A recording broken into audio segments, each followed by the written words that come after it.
I'm Lindsay, the trial garden manager for Renee's Garden Seeds, and today I'm sowing our sunflower scatter can. These scatter cans are really great because they have an ample amount of seed to cover a really large area. So if you have a really big bed that you want to cover with really easy to grow, showy flowers, this is a great thing to sow. So I have a nice big bed here which I want to sow my scatter can.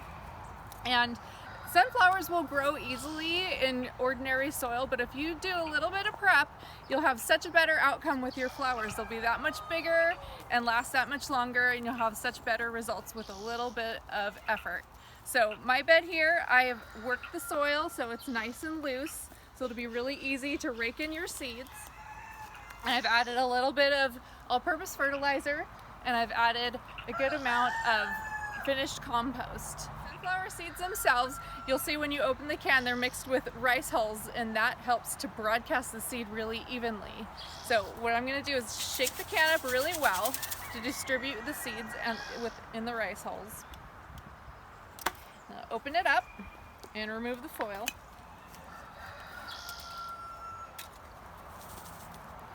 And I'm just going to take a big scoop with my hand and broadcast really evenly across the bed.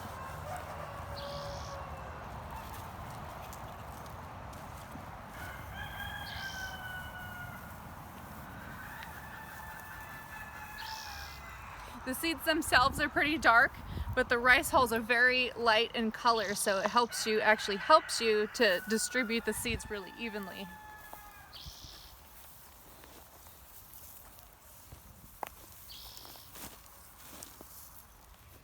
So you can see I evenly scattered the whole can over this bed. This bed is almost 200 square feet, which is what your can should cover. And the rice hulls make it really easy to spread everything very evenly. And you can kind of see the bigger sunflower seeds mixed in there. You're aiming for about 2 or 3 seeds per square foot.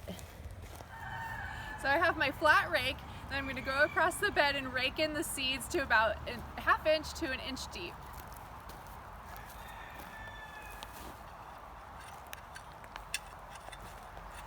So you can see if you take the time to work your soil so it's nice and fine textured, raking in is that much easier because the soil's nice and loose. So I just kind of go like this and pull back on the soil, trying to get these seeds about ½ inch to an inch deep.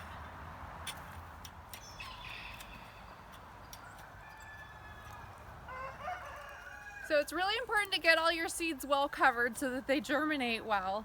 And so I will go across the bed, and wherever I see seeds sticking out, I'll go through with some compost and just throw a little layer of compost over the top of them.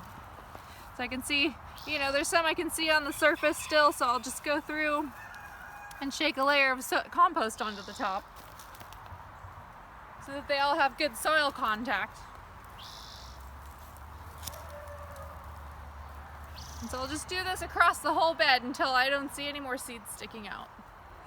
So the last step is watering in your bed. So you want to start with a really fine spray and water in really gently at first, just so that it doesn't flood your soil and make your seeds float up and move around. So I have a nice gentle sprayer on here, so I'll go across and make sure I see it soaking in and get it all thoroughly watered in.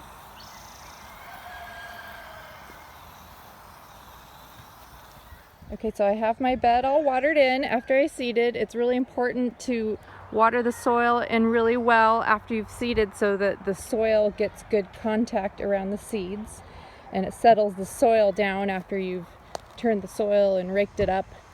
And so I will keep my bed nice and evenly wet until I see germination happening.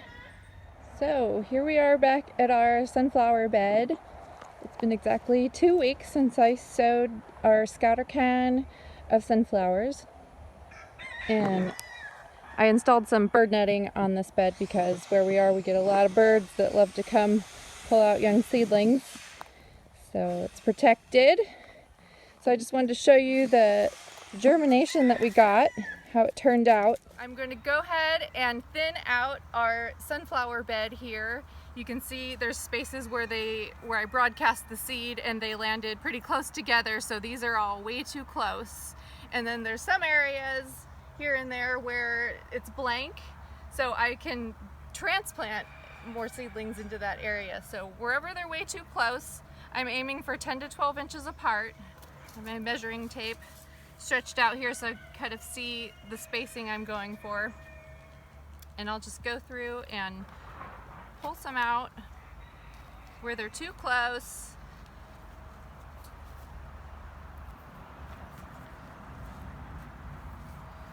So this way you have enough space between each plant. These are going to get really, really huge and they have big roots. So if they have enough space, their roots can really fully develop and they'll be just stronger plants overall if you give them plenty of space.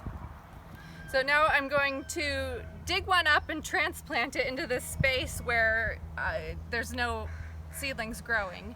So I've got my handy digging knife, and so I get a couple inches away from the main stem and dig down deep and pull up the entire plant like this with its roots and everything.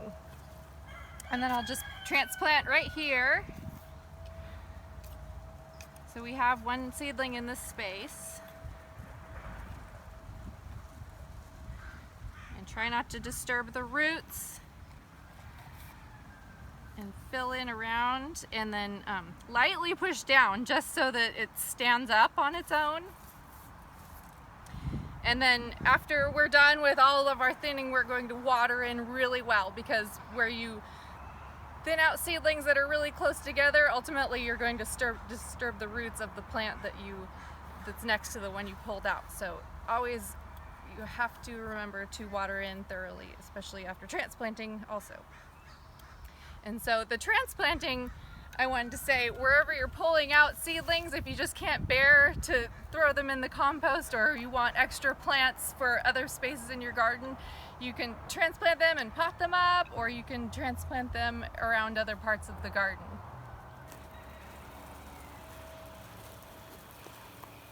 So here we are 5 weeks after sowing our sunflower scatter can, and I just wanted to show you how much and how quickly they've grown. I sowed them a little later in the season. It was late June, but sunflowers will just grow that much faster if they're sown a little later in the season. The soil is very warm and there's lots of sun, summer sun, and so they grow that much faster. So if you think you've waited a little late in the season to sow your sunflowers, they can always grow and mature pretty quickly grown this time of year. So as you can see, I've installed this floral netting over the top of the sunflowers. The soil here where our trial garden is very, very sandy and loose, so this is a great tool for helping your tall flowers stay standing, because it never fails. There's always a big windstorm that comes through, and if I don't support them, it'll blow all my tall flowers right over.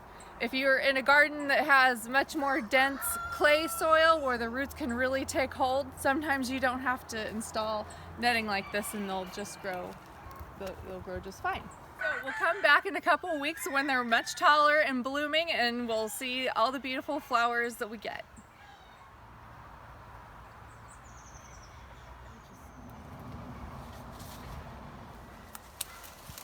Here we are with our scatter can sunflowers in full glorious bloom, and you can see all the colors and all the forms. This is a great mix of Autumn Beauty sunflower and our Mammoth sunflower. And if you're standing where I am, you can see they are just full of bees feeding on the flowers right now. So as the flowers mature a little more and the petals start to fall and the seeds ripen up, then all the birds start moving in and feeding on the seeds, and that's really fun to watch. So this mix, this big stand of flowers, you'll have enough to harvest as many bouquets as you want, and also to feed all the pollinators and birds that come to your garden. This is such an easy to grow mix, and this is just 2.5 months from seed to get this height and to be blooming this much. These Sunflowers are really tall. Our tallest one is the mammoth sunflowers, and we measured them at about 12 feet. So most of these flowers I'll let set seed and let the birds have them, but some of the giant mammoth sunflowers that produce really big seeds, I'll protect some of them with a paper bag so that the birds don't eat them all, and I'll let them dry on the plant and later harvest them for edible seeds. So those mammoth heads that you cover with a paper bag, you'll let dry completely out on the plant, and then you'll cut them and take the seeds out by hand and store them in a jar. So this is a very easy and rewarding mix to grow. If you have a really big space that you just want to fill with something easy to grow that'll be very colorful and a really beneficial thing for your garden, our sunflower scatter can is just great. And you can find our scatter can on reneesgarden.com. Thank you for watching.